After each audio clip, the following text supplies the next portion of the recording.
बिस्मिल्लाहिर्रहमानिर्रहीम। तमाम तलबा को खुश आमदीद।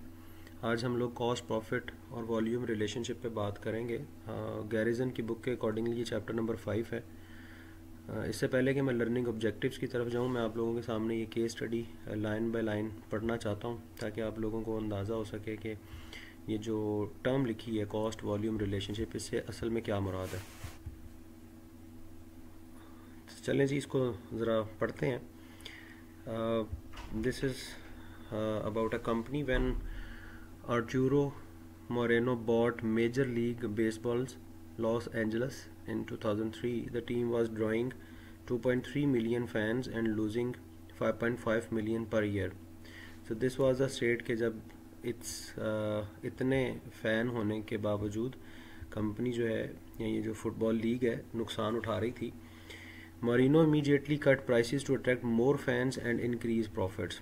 तो इन्होंने बेसिकली किया ये कि बजाय इसके कि जो टिकट ऑफ़र कर रहे हैं उस प्राइस पर ही बेचते रहें, इसमें उन्होंने एक कट लगाया प्राइसेस में, और मकसद पीछे ये था कि ज़्यादा फैंस को अट्रैक्ट किया जा सके। मेरा मतलब यूँ कि अगर आप 1000 रुपये के 100 पीस बेचेंगे तो आपको मिसाल के तौर पर उसमें आपको जो रेवेन्यू इकट्ठा होगा वो 1 लाख रुपए होगा। लेकिन अगर आप 800 रुपये अगर इसकी प्राइस रख देते हैं और आप बेचने के काबिल हो जाते हैं 200 पीस, क्योंकि मार्केट में जो पोटेंशियल बाइंग पावर है वो 1000 रुपये वाले अफराद की कम है और 800 रुपये वाले अफराद की बहुत ज़्यादा है, तो आप टारगेट करते हैं 200 पोटेंशियल कस्टमर्स को। तो आप जहां पहले 1 लाख रुपए रेवेन्यू अर्न कर रहे थे, अब आप वहीं पर 1,60,000 रेवेन्यू अर्न कर सकते हैं, जबकि आपने अपनी जो प्राइस है वो रिड्यूस कर दी हुई है। तो इसी पर्पस के अकॉर्डिंगली इन्होंने प्राइसेस को कट किया और प्रॉफिट बढ़ाने की कोशिश की। In his first spring training game he reduced the price of selected tickets from 12 to 6, तो ऑलमोस्ट 50% का कट था। By increasing attendance, Marino understood that he would sell more food and souvenirs. He dropped the prices of draft beer by $2 and cut the prices of baseball caps from 20 to 7. तो ये जो along accessories थी जो आमतौर पर शायकीन use करते हैं during any kind of game, तो उसमें भी उन्होंने प्राइसेस में कट किया। The Angels now consistently draw about 3.4 million fans per year. तो ये देखें कि जहां पहले 2.3 मिलियन फैंस थे, अब उनकी मिकदार बढ़कर 3.4 मिलियन हो गई। This growth in attendance helped double stadium sponsorship revenue. और इस लार्ज जो फ़ैन जो तादाद है फैंस की, उसकी बुनियाद पर इनको मज़ीद रेवेन्यू मिलना शुरू हो गया through multiple sponsorship, and it motivated the Fox Sports network to pay the Angels $500 million to broadcast all of its games for the next 10 years. और इस बुनियाद पर एक चैनल ने उनके साथ कॉन्ट्रैक्ट किया, फॉक्स स्पोर्ट्स ने, कि जनाब हम आपकी तमाम गेम्स जो हैं ऑन एयर किया करेंगे अगले 10 सालों तक, और इसकी खातर उन्होंने एंजल्स को $500 मिलियन भी पे किया। Since Marino bought the Angels, annual revenues have jumped from 127 million to 212 million, and the team's operating loss of 5.5 million has been transferred to a profit of 10.3 million. तो almost 15.8 मिलियन का फ़ायदा हुआ इस एक price में cut down करने की वजह से, जबकि उर्फ़ आम में इंसान ये समझता है कि यार अगर आप प्राइस बहुत कम कर देंगे तो रेवेन्यू कैसे अर्न होगा। सो यकीनन इस केस स्टडी को सुनने के बाद आपके ज़हन में ये जो टर्म है अब काफ़ी हद तक क्लियर हो चुकी होगी कि कॉस्ट कम करके किस तरह से वॉल्यूम बढ़ा के आप मैक्सिमम प्रॉफिट अर्न कर सकते हैं।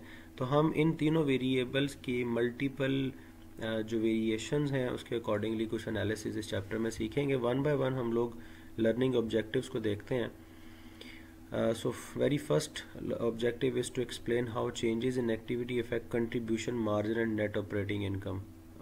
यकीनन आप लोग कंट्रीब्यूशन मार्जिन के की टर्म से बखूबी वाकिफ़ हैं। अगर कुछ लोग भूल गए हैं तो मैं उनको रिकॉल कर देता हूँ कि जब हम लोग अपने रेवेन्यू में से प्रोडक्ट के कॉस्ट के बाद तमाम वेरिएबल एक्सपेंसेस वो किसी भी तरह के हैं माइनस कर देते हैं, तो हमारे पास जो रेवेन्यू में से अमाउंट बचती है हम उसे कंट्रीब्यूशन मार्जिन बोलते हैं। और कंट्रीब्यूशन मार्जिन उस अमाउंट को कहते हैं जो अब अपना रोल कंट्रीब्यूट करेगी कंपनी के फिक्स जो एक्सपेंसेस हैं उनको कवर करने के लिए। दैट्स वाई हम इसे कंट्रीब्यूशन मार्जिन बोलते हैं।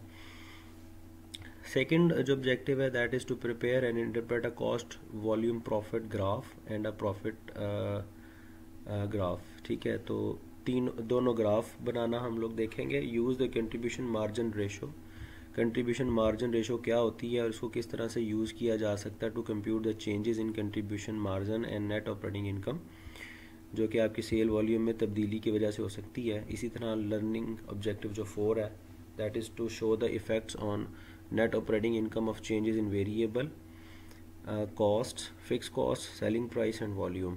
तो जैसे मैं अक्सर मिसाल दिया करता हूँ कि अगर आप म्यूज़िक सुन रहे हैं तो आपके पास एक तो वॉल्यूम का बटन है, लेकिन उसके साथ साथ कुछ उसकी कस्टम सेटिंग्स हैं जिसमें आप उसकी ट्रेबल, उसकी बेस, उसकी वॉइस क्लैरिटी, उसकी लाउडनेस को ऊपर या नीचे करते हैं और फिर एक ख़ास सेटिंग पर आपको म्यूज़िक जो है वो बेस्ट सूट कर रहा होता है। सो काइंड ऑफ ये जो कितना प्रोड्यूस करें, क्या उसकी प्राइस सेट करें कि हमें मैक्सिमम प्रॉफिट अर्न हो, हम बेसिकली उसी का यहाँ पर एनालिसिस करना चाह रहे हैं। So learning objective 5 is to determine the level of sales needed to achieve a desired target. और यकीनन आप एक मखसूस मुनाफा सालाना कमाना चाहते हैं और आपको पता है कि आपका कंट्रीब्यूशन मार्जिन कितना है, आपके प्री डिटरमिन फिक्स एक्सपेंसेस कितने हैं। तो इन सारी चीज़ों को मद्देनज़र रखते हुए हम ये डिटरमिन करेंगे कितना सेल जनरेट करें ताकि हम अपने डिज़ायर्ड प्रॉफिट को इंश्योर कर सकें। Learning objective 6 is about to measure the break-even point, which is a point where all of your revenues become able to cover all of expenses. I mean दोनों एक दूसरे को खा जाते हैं। ठीक है, तो जित कंपनी उतना ही कमा रही है जितने उसके अखराजात हैं, तो ना प्रॉफिट है ना कोई लॉस है। इस तरह के पॉइंट को हम लोग ब्रेक इवन पॉइंट बोलते हैं। लर्निंग ऑब्जेक्टिव 7 में हम लोग जो चाह रहे हैं that is to compute the margin of safety and explain its significant. Margin of safety देखें, if you talk about the economics, if you talk about the finance, if you talk about the costing, तो चीज़ें उतनी perfectly लेकर आप नहीं चल सकते जितनी आप समझ रहे होते हैं। There are lot of factors that can affect on your decision, that can affect on your analysis, that can affect your estimates। तो वो कौन सा मार्जिन ऑफ सेफ्टी है जिसे आप साथ साथ लेकर चलें, तो वेरिएशंस भी अगर आती हैं तो तब भी आपके डिसीजन जो है वो फ्रूटफुल रहेंगे। इस चीज़ को थोड़ा डिस्कस करेंगे। देन हम लोग चलेंगे जी the degree of operating leverage at a particular level of sales and explain how it can be used to predict changes in the net operating income। again कुछ और तरह की डिटेल है, इसको भी जब वहाँ पर पढ़ेंगे तो आपको क्लियर हो जाएगी। So my dear, these are the learning objectives. Almost ये जो लर्निंग ऑब्जेक्टिव 9 है ये भी ब्रेक इवन पॉइंट के हवाले से ही है, जिसमें हम लोग सर्टेन एनालिसिस करते हैं। लाइक मल्टीपल प्रोडक्ट कंपनी है तो मार्जिन कंट्रीब्यूशन मार्जिन किस तरह से इंश्योर करेंगे और किस तरह से ब्रेक इवन पॉइंट जो है उसको मेजर करेंगे। सो ये चीज़ें देखेंगे हम लोग। आई होप यहाँ तक आपको मेरी बात जो है वो आपको मेरी बात या यूँ कह लें कि चैप्टर की बात समझ आ गई है कि चैप्टर किन चीज़ों के बारे में बात कर रहा है। सो लेट्स जी मूव करते हैं next. If we talk about the cost volume profit analysis, abbreviatedly से आप CVP भी बोलते हैं। So this CVP analysis is a powerful tool that helps managers understand the relationship among cost, volume and profit। तो एक बात मैं आप लोगों को थोड़ी सी याद दिलाऊं कि जब मैंने आपसे चैप्टर नंबर 2 में कॉस्ट टाइप के ऊपर बात की थी, तो हमने ये कहा था कि जो वेरिएबल कॉस्ट है वो इसलिए वेरिएबल उसे कहा जाता है कि वो इन टोटल वेरी करती है, लेकिन पर यूनिट वो फिक्स होती है इन नॉर्मल सर्कमस्टांसेस। और फिक्स कॉस्ट हम फिक्स इसलिए बोलते हैं कि वो इन टोटल फिक्स होती है, लेकिन जितने यूनिट्स प्रोड्यूस करते जाएंगे पर यूनिट फिक्स कॉस्ट उतनी रिड्यूस होती चली जाएगी इन नॉर्मल सर्कमस्टांसेस। तो अब अगर मैं यहाँ से आपको एक सादी बात समझाने की कोशिश करूँ कि भाई जब variable cost per unit fix है तो आप जितने मर्ज़ी पीस बनाएं वो पर यूनिट वही रहेगी। तो जो मार्जिन हमारे पास निकलता है जिसको हम लोग रिड्यूस करते करते या कौन सी ऐसी कॉस्ट है जिसको रिड्यूस करते करते हम अपने प्रॉफिट को मैक्सिमाइज़ करेंगे, that is your fix cost. मिसाल के तौर पर आप एक यूनिट बनाते हैं और वो आपको 10 रुपये में कॉस्ट कर रहा है, 100 बनाएंगे तो टोटल जो वेरिएबल कॉस्ट आएगी वो 1000 आएगी। 1000 यूनिट बनाएंगे तो टोटल वेरिएबल कॉस्ट आपको 1 लाख आएगी। इसका मतलब पर यूनिट 10 रुपये ही है, लेकिन आपका जो फिक्स एक्सपेंसेस है वो 2 लाख रुपये है। अब अगर आप 100 यूनिट बनाएंगे तो 2 लाख को आप तकसीम करें ज़रा 100 से, तो तकरीबन 200 रुपया पर यूनिट बेयर करेगा आपकी फ़िक्स कॉस्ट। लेकिन अगर आप 1 लाख यूनिट बनाएंगे तो 2 रुपये रह जाएंगे कॉस्ट के लिहाज से जो बोझ उठाना पड़ेगा किसी एक भी यूनिट को। तो उसी सेंस में हम लोग अ लिटिल बिट इस चीज़ को रिलेट कर सकते हैं कॉस्ट प्रॉफिट एनालिसिस को। So CVP analysis focuses on how profits are affected by the following five factors. Number 1 is the selling price, आप कितने का बेचेंगे। नंबर 2 कितना बेचेंगे। नंबर 3 कि आपके पर यूनिट की जो वेरिएबल कॉस्ट कितनी है। नंबर 4 टोटल फिक्स कॉस्ट कितनी है। और number 5 mix of product sold कितनी है। Not only some of the time but most of the time बहुत सारी कंपनी सिर्फ एक प्रोडक्ट नहीं बेच रही होती, मल्टीपल प्रोडक्ट्स बेच रही होती हैं। तो उस सूरत में आप जो है वो एनालिसिस कैसे होल्ड करेंगे। अगर हम इस CVP एनालिसिस की अहमियत की बात करें तो हमें ये कहने में आसानी होगी कि जो ये CVP एनालिसिस है ये हेल्प करता है मैनेजर्स की प्रॉफिट किन किन चीज़ों से इफ़ेक्ट हो रहा है, ख़ास तौर पर इन फैक्टर्स है। तो इस चीज़ को, इस फिनोमेना को अंडरस्टैंड करने में ये जो CVP एनालिसिस है ये मैनेजर्स की हेल्प करता है और ऑब्वियसली वो उसके बाद इस काबिल होते हैं कि वो बेटर जो बिज़नेस डिसीजंस हैं उनको डिज़ाइन कर सकें। दीज डिसीजंस यानी कि जो डिसीजन लेंगे इट में include what products and services to offer, ठीक है, क्या बनाएं और क्या बेचें, उनकी व्हाट प्राइसेस टू चार्ज, वो कितने में बेचनी चाहिए, what marketing strategies to use, इसको बेचने का तरीक़ाकार कैसे इख्तियार करेंगे, what cost structure to maintain, और वो कौन से कॉस्ट के एलिमेंट्स हैं जिनको हमें एक सर्टेन अंदाज में लेकर चलना है। तो इन तमाम एस्पेक्ट्स में हमारा जो CVP एनालिसिस है वो हमारी हेल्प करता है। आगे एक केस डिस्कस हुआ है किसी एक कंपनी का, ये आई वुड सजेस्ट कि आप लोग इसे ख़ुद से पढ़िएगा, आपकी जो कॉन्सेप्ट क्लैरिटी है वो बढ़ जाएगी। So let's move to the basics of the cost profit analysis.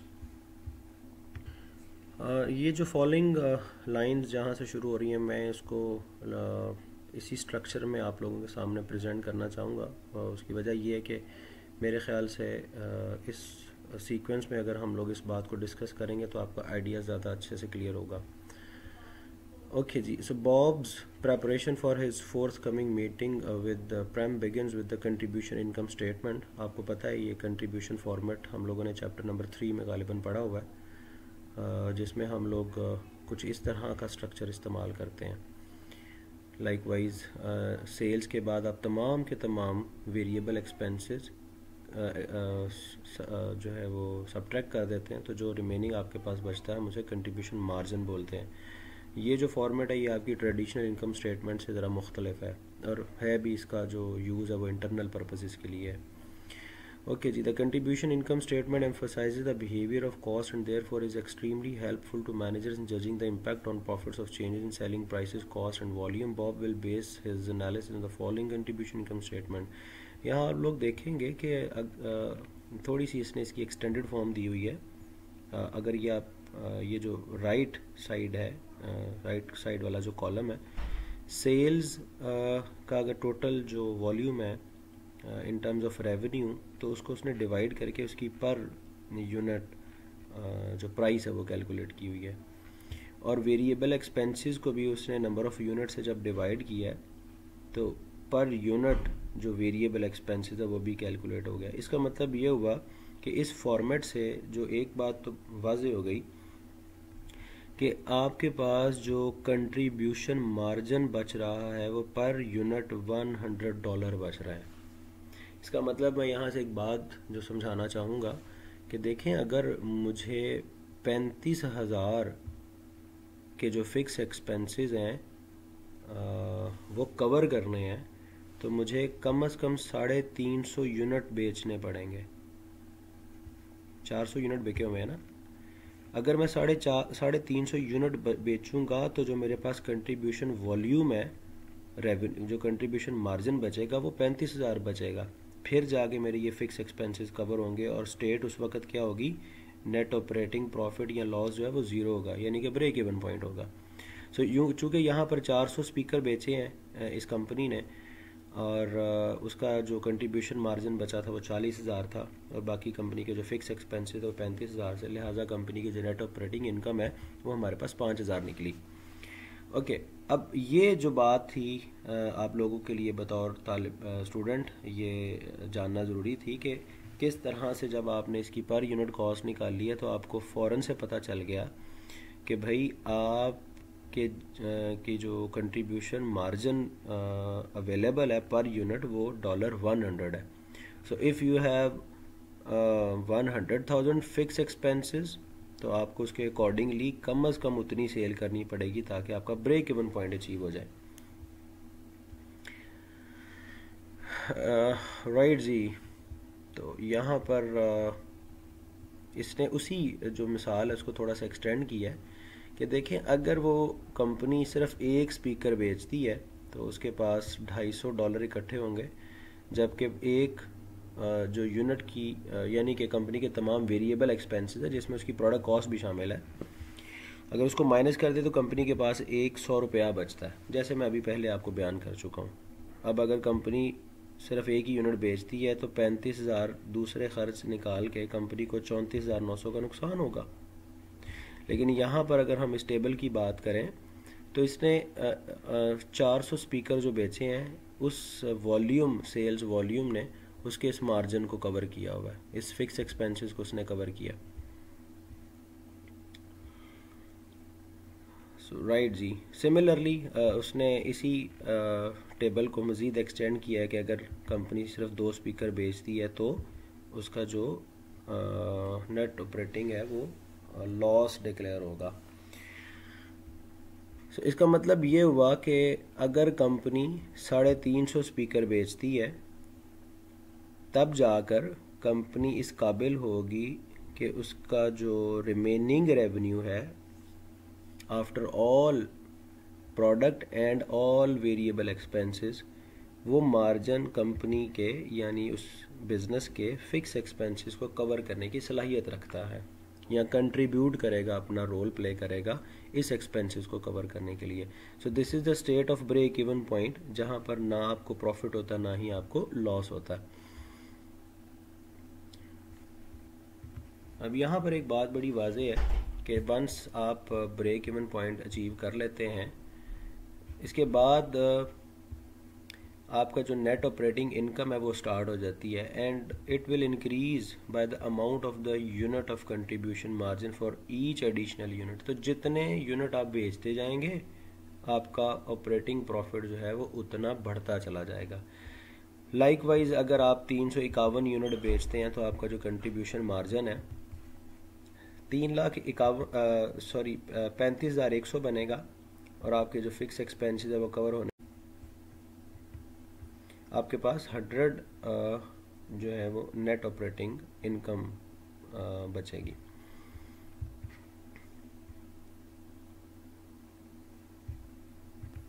तो यहाँ से ये देखें बड़ी बात वाज़ेह है। अब 350 यूनिट तो वो थे जो मुझे ब्रेक इवन पॉइंट अचीव करने के लिए चाहिए थे। अब उससे ऊपर मैं जितने यूनिट बेचता चला जाऊँगा मेरी ऑपरेटिंग इनकम 100 से मल्टीप्लाई होते चली जाएगी।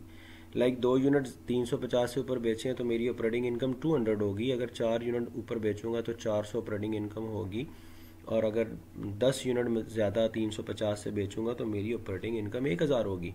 इसका मतलब ये हुआ कि मैं ये कैलकुलेट कर सकता हूँ कि मुझे अगर एक certain amount of operating income required है तो मुझे कम से कम कितने यूनिट्स बेचने हैं ब्रेक इवन पॉइंट वाले यूनिट्स के बाद।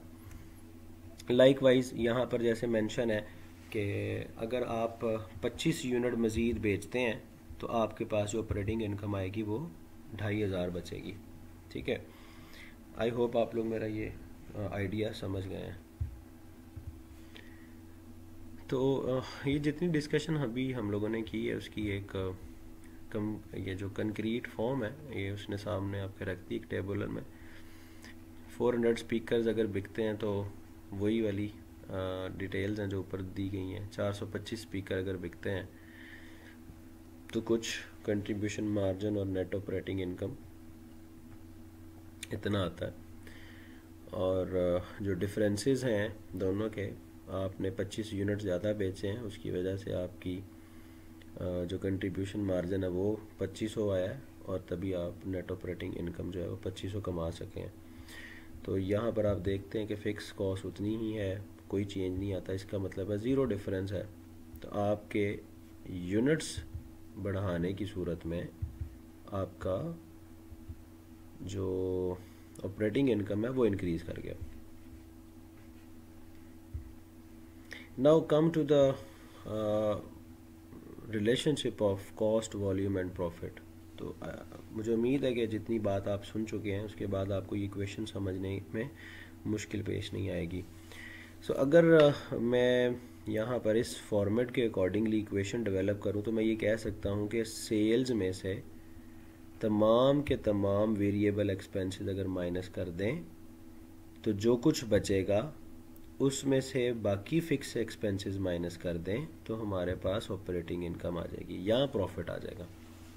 सो ये बिल्कुल एग्जैक्ट वही इक्वेशन लिखी है। Profit can be declared as a sales and variable expenses difference और उसमें से आप सब्ट्रैक्ट कर देंगे एक्सपेंसेस को। अगर तो आपका कंट्रीब्यूशन मार्जिन ज़्यादा है आपके फिक्स एक्सपेंसेस से तो आपके पास प्रॉफिट होगा, और अगर आपका कंट्रीब्यूशन मार्जिन बराबर है फिक्स एक्सपेंसेस के तो आपका प्रॉफिट ज़ीरो और लॉस भी ज़ीरो होगा। और अगर आपका कंट्रीब्यूशन मार्जिन कम है फिक्स एक्सपेंसेस से तो डेफिनेटली इस साइड पर लॉस निकल आएगा। अच्छा, इसी इक्वेशन को अगर हम लोग मज़ीद एक्सटेंडेड फॉर्म में लिखें तो ये जो सेल्स है इससे क्या मुराद है, selling price per unit multiply by quantity sold. तो इसको हम लोग वेरिएबल असाइन कर देते हैं, that is P multiply by Q, यानी कि 100 यूनिट और 100 रुपये का फ़ी यूनिट। तो आपके पास जो सेल्स है वो 10,000 होगी। और ये जो वेरिएबल एक्सपेंसेस हैं हम इसको भी थोड़ा सा एक्सटेंडेड फॉर्म में लिख लेते हैं कि अगर हम लोग जो पर यूनिट वेरिएबल कॉस्ट है उसको क्वांटिटी जो बेच रहे हैं उससे मल्टीप्लाई कर दे तो हमारे पास टोटल वेरिएबल एक्सपेंसेस आ जाएंगे। जैसे कि ये मेरे पास पर यूनिट वेरिएबल कॉस्ट है, अगर मैंने 425 यूनिट बेचे हैं तो मेरी जो वेरिएबल कॉस्ट है वो 73,750 है, और अगर मैंने 400 यूनिट बेचे हैं तो मेरी वेरिएबल कॉस्ट जो है वो 60,000 है। ठीक है, तो ये बिल्कुल वही बात लिखी हुई है।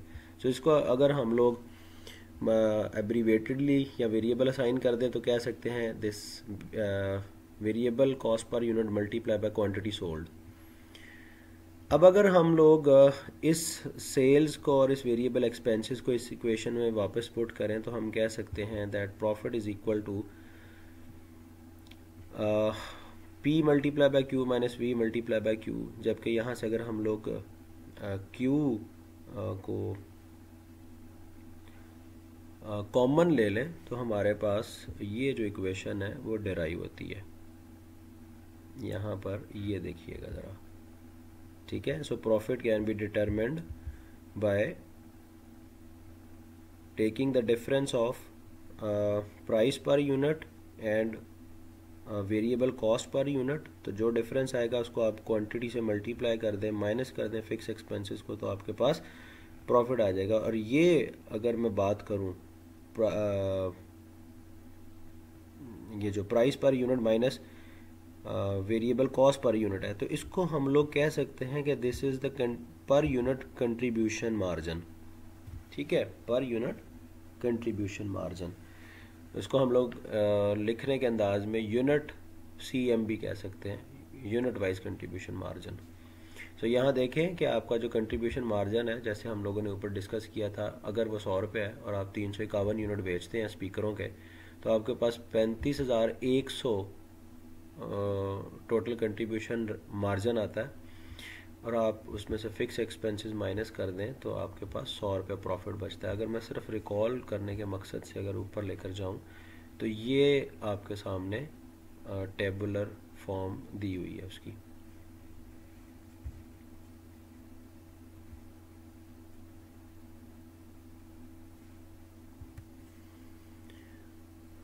तो स्टूडेंट्स, हम लोग यहाँ से कोशिश करते हैं कि जितनी डिटेल डिस्कस कर चुके हैं उसको बुरुएकार लाते हुए हम लोग कॉस्ट, वॉल्यूम और प्रॉफिट का जो रिलेशनशिप है उसकी एक ग्राफिकल फॉर्म देख सकें।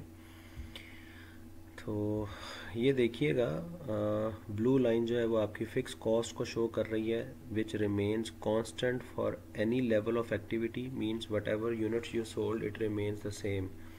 आप 25,000 यूनिट बेचें, आप 400 यूनिट बेचें, आप 425 यूनिट बेचें, आप 350 यूनिट बेचें, जितने भी बेच रहे हैं इट रिमेन्स द कांस्टेंट। ये जो ग्रीन लाइन है ये आपके टोटल एक्सपेंसेस को शो कर रही है, और जो रेड लाइन है ये आपकी सेल्स रेवेन्यू को शो कर रही है। और वर्टिकल एक्सिस के ऊपर रेवेन्यू है, और हॉरिजॉन्टल एक्सिस के ऊपर units of a certain product, जैसे यहाँ स्पीकर की बात हो रही है कि वो कितने सेल हुए हैं। इसी ग्राफ को थोड़ा सा एक्सप्लेन करते हैं कि ये जो पॉइंट है जहाँ पर आपकी टोटल रेवेन्यू और टोटल एक्सपेंसेस की लाइन क्रॉस कर रही है, ये पॉइंट ब्रेक इवन पॉइंट कहलाता है। इस पॉइंट के ऊपर ना आपको प्रॉफिट होगा ना आपको लॉस होगा, जैसे हम लोगों ने शुरू में देखा था कि जहां आप 350 यूनिट बेचते हैं तो आपका कंट्रीब्यूशन मार्जिन 35,000 बचता है, और आपके फिक्स एक्सपेंसेस भी 35,000 हैं, तो आपका प्रॉफिट और लॉस ज़ीरो होता है। सो इस ग्राफिकल रिप्रेजेंटेशन में अगर बात करें तो जहां पर आपकी टोटल रेवेन्यू लाइन और टोटल एक्सपेंस लाइन क्रॉस करेगी वो ब्रेक इवन पॉइंट कहलाएगा। इससे ऊपर का जितना एरिया है वो आपका प्रॉफिट एरिया है, और इससे नीचे जितना एरिया है वो आपका लॉस एरिया है। ओके जी, नेक्स्ट मूव करते हैं अपनी डिस्कशन में। ये उसी ग्राफ की थोड़ी सी एक्सटेंडेड फॉर्म है। यहाँ पर इन्होंने सिर्फ और सिर्फ जो right top corner of the graph लिया है, यानी कि जो ग्राफ की आपकी 4 डायमेंशंस होती हैं उसमें से सिर्फ राइट टॉप डायमेंशन ली हुई है। यहाँ पर उसने चारों डायमेंशंस को एक्सप्लेन करने की कोशिश की है। सो यहाँ से नीचे जाते जाएंगे तो आपका लॉस होता चला जाएगा, और यहाँ से आप ऊपर चलते जाएंगे तो आपका प्रॉफिट होना शुरू हो जाएगा। तो इसमें कोई ख़ास बात नहीं थी। ओके जी, कंट्रीब्यूशन मार्जिन रेशो है, इसमें कोई रॉकेट साइंस नहीं है। आपका जो भी टोटल रेवेन्यू है और जो भी आपका टोटल कंट्रीब्यूशन मार्जिन है, अगर आप इनकी परसेंटेज कैलकुलेट करें तो आपके पास कंट्रीब्यूशन मार्जिन की रेशो निकल आएगी। सो 40,000 इज़ 40% ऑफ दिस सेल्स, यानी कि आप 40,000 को अगर डिवाइड करें 100,000 से तो आपके पास कंट्रीब्यूशन मार्जिन निकल आएगा। हम लोग इस इक्वेशन को इस तरह से भी ड्रॉ कर सकते हैं, that contribution margin ratio is equal to contribution margin divided by sales. So ये वही 40% है जो ऊपर मैंने आपको एक्सप्लेन किया है। हम कंट्रीब्यूशन रेशो को थ्रू टोटल वॉल्यूम भी कैलकुलेट कर सकते हैं और यूनिट वाइज भी कैलकुलेट कर सकते हैं। लाइक अगर आपके पास यूनिट वाइज कंट्रीब्यूशन मार्जिन है और आपके पास यूनिट वाइज सेलिंग प्राइस है, तब भी आप कंट्रीब्यूशन मार्जिन रेशो कैलकुलेट कर सकते हैं।